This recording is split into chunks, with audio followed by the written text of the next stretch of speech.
hadir.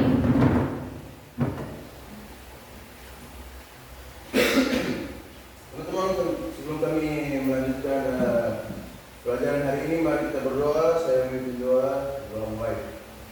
Bismillahirrahmanirrahim. Alhamdulillahirabbil alamin. Arrahmanirrahim. Maliki yaumiddin.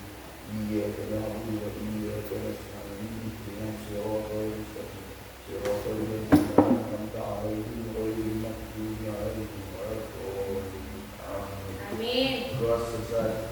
Terima kasih Ayah Hanif sudah memberikan doa pembukaan sebelum kita mulai belajar. Ya baik, Ibu sudah mengirim link daftar hadir. Jadi silakan adik-adik mengisi daftar hadir sesuai nama lengkap dan adik-adik.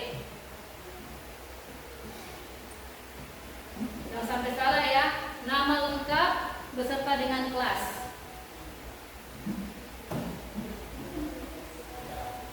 Sudah? Ya. Ada yang tidak hadir? Hadir semua ini? Ada yang sakit, Bu. Oh, ada yang sakit. Ya, kita doakan semoga teman kita sehat-sehat dan bisa kembali bersama kita di sini. Ya. Adik-adik, ada yang mengingat materi kemarin? Tentang apa? Silakan. Saya, Bu. Silakan adik Rehan. Materi berlomba-lomba dalam kebaikan. Iya, kita tepuk tangan dulu. Alhamdulillah ternyata ada teman kita yang masih mengingat materi kita pada petang kemarin, yaitu tentang berlomba-lomba dalam kebaikan. Nah, adik-adik, materi kemarin itu berkaitan dengan materi hari ini, yaitu masuknya Islam di Indonesia. Ya, sekarang Ibu mau buka tujuan pembelajaran. Nanti Ibu mau minta tolong satu orang satu siswa, silakan membacanya.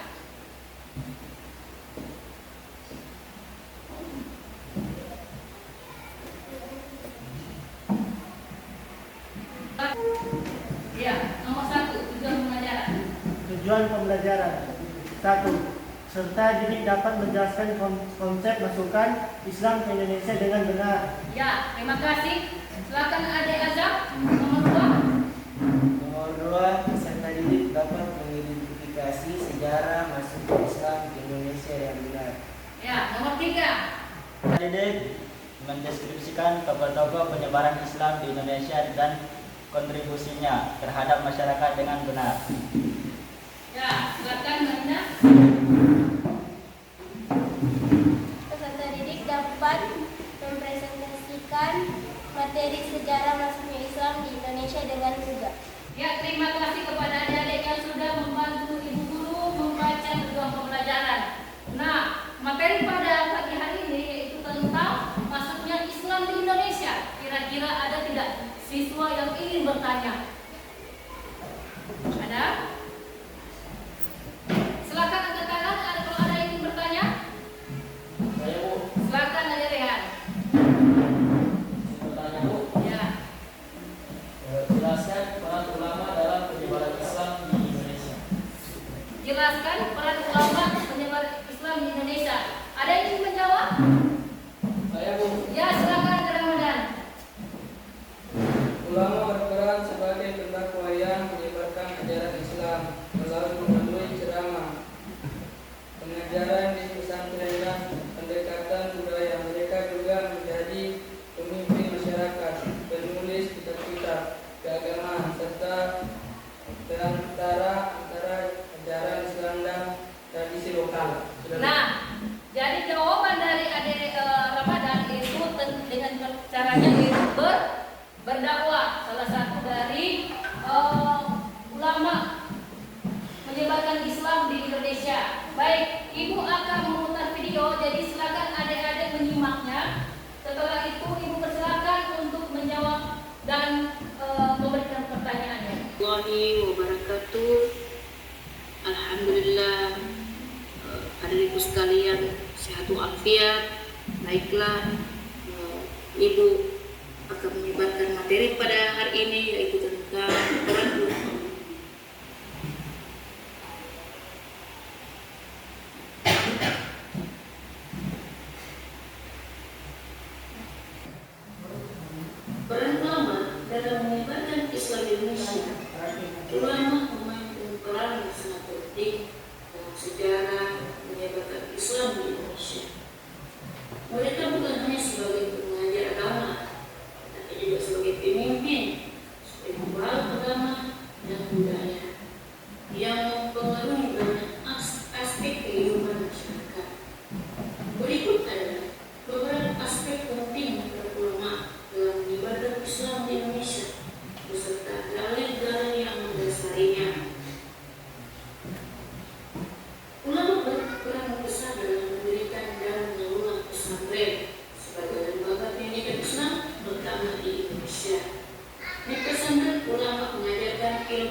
manusia dengan perencanaan dalam alam benar.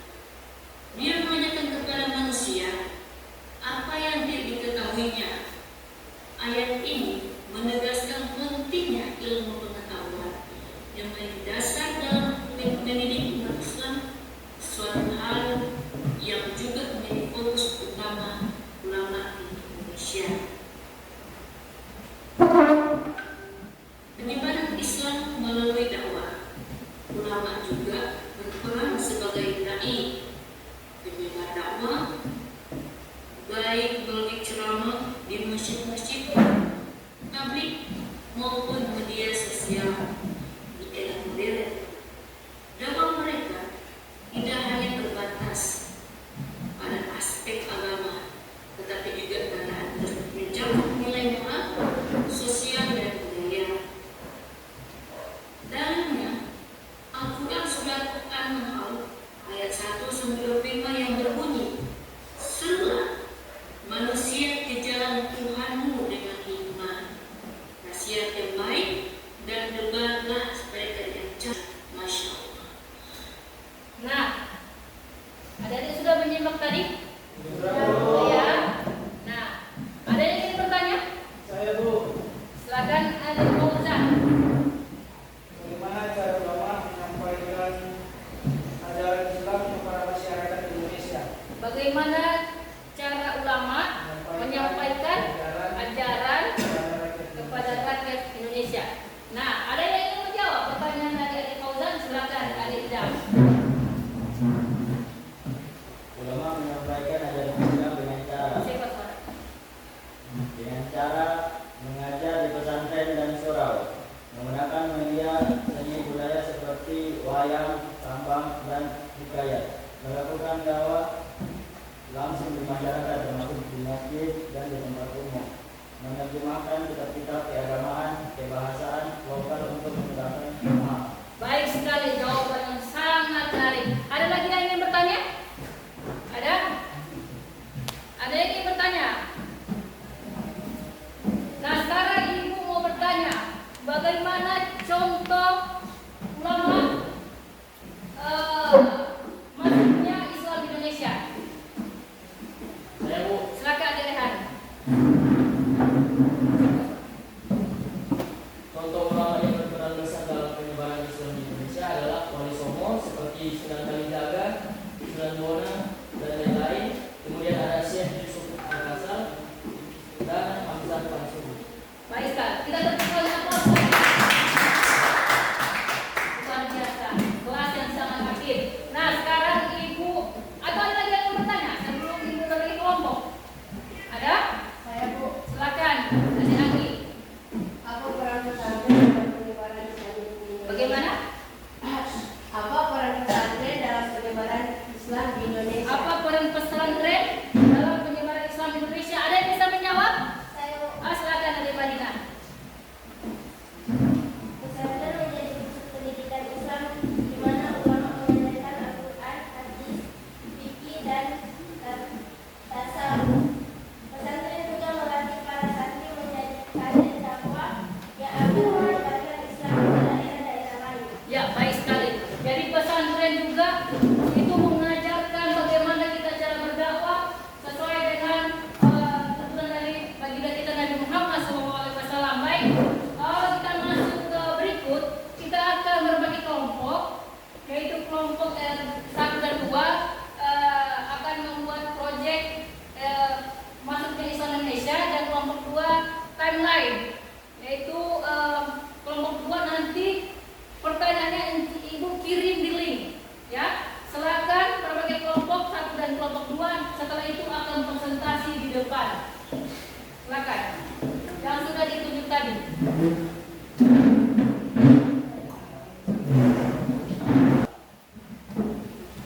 Silakan. Kelompok 1. Oke, silakan.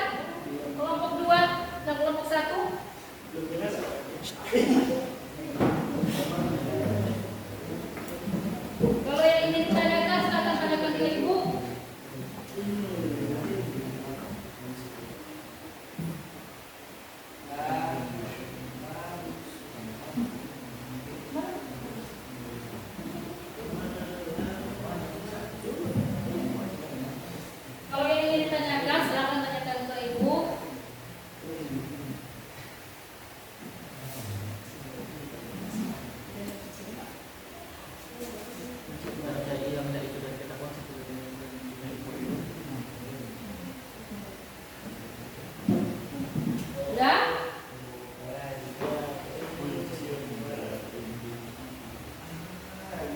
Bagaimana? Ada yang ditanyakan?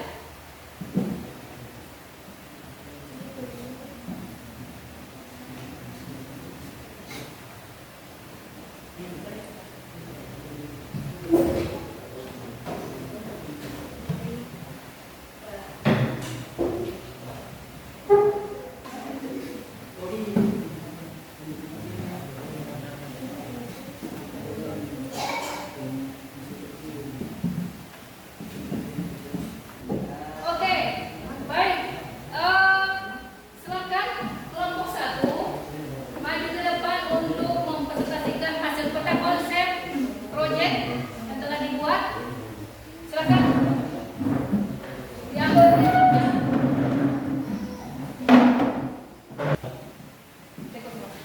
Assalamualaikum warahmatullahi wabarakatuh.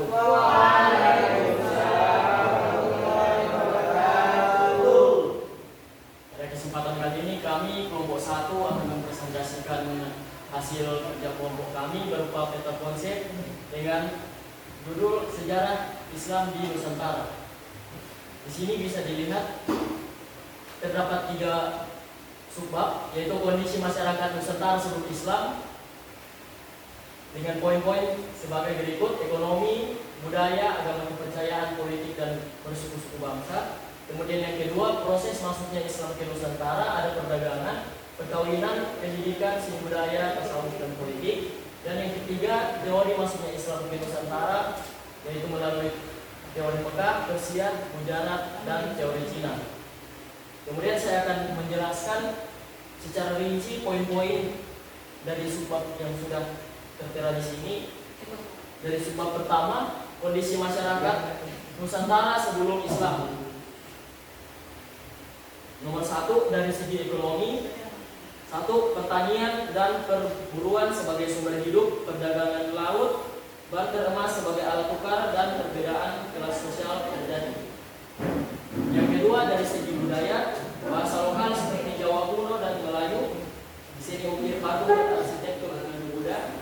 Tradisi ritual kematian dan pernikahan, dan pakaian tradisional seperti kain dan songket. Kemudian dari agama kepercayaan, Hindu dan Buddha yang mendominasi, animisme dan dinamisme, kepercayaan terhadap roh leluhur, dan pengaruh agama dari India dan Cina. Dari segi politik, kerajaan kecil seperti Tarumanegara dan Sriwijaya. Dan dari segi suku-suku bangsa, ada suku Jawa, Sunda, Melayu, dan Bali. Berikut subbab kedua, proses masuknya Islam ke Nusantara, akan dibacakan oleh teman saya.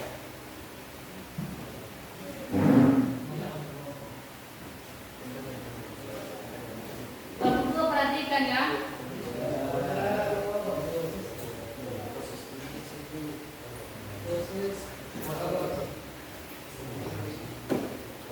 Proses masuknya Islam ke Indonesia, faktor penyebaran. 1. Perdagangan.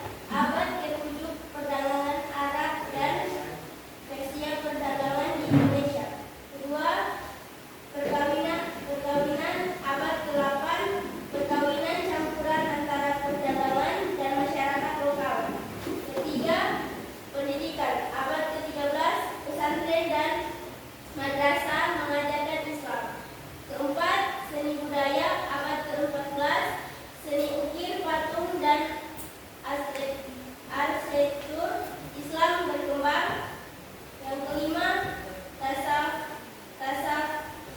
tasawuf. Abad ke-15, ajaran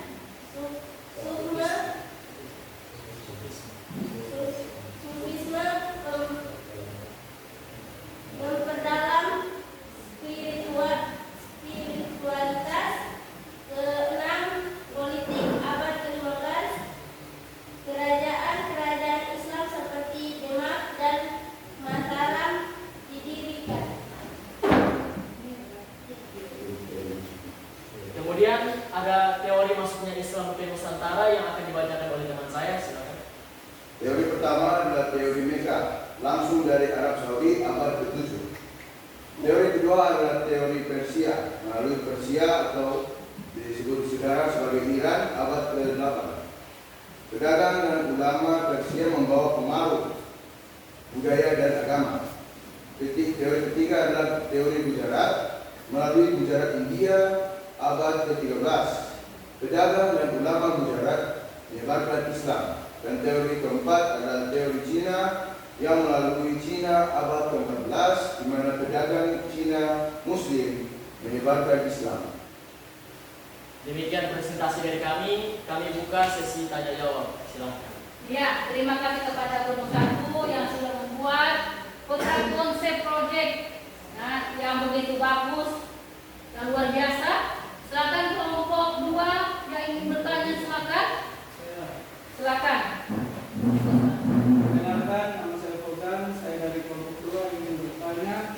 Jelaskan bagaimana metode dakwah para ulama dalam menyebarkan Islam di Indonesia beserta jawabannya.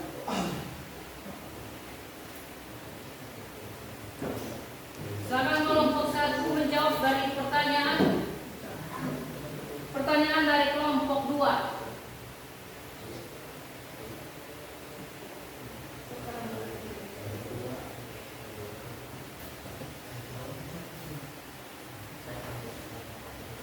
Saya akan menjawab pertanyaan kelompok 2. 1. Melalui pendidikan dan pesantren. 2. Alkulturasi dan budaya lokal. 3. Melalui pernikahan. 4. Perdagangan. 5. Penggunaan seni dan sastra. 6. Pendekatan politik.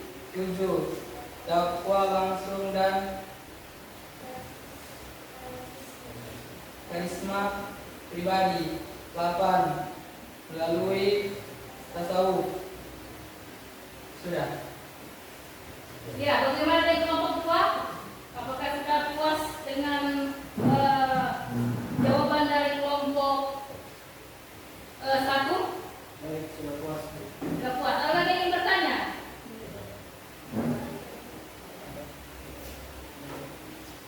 Ada lagi yang bertanya kelompok 2 ke kelompok 1? Silakan.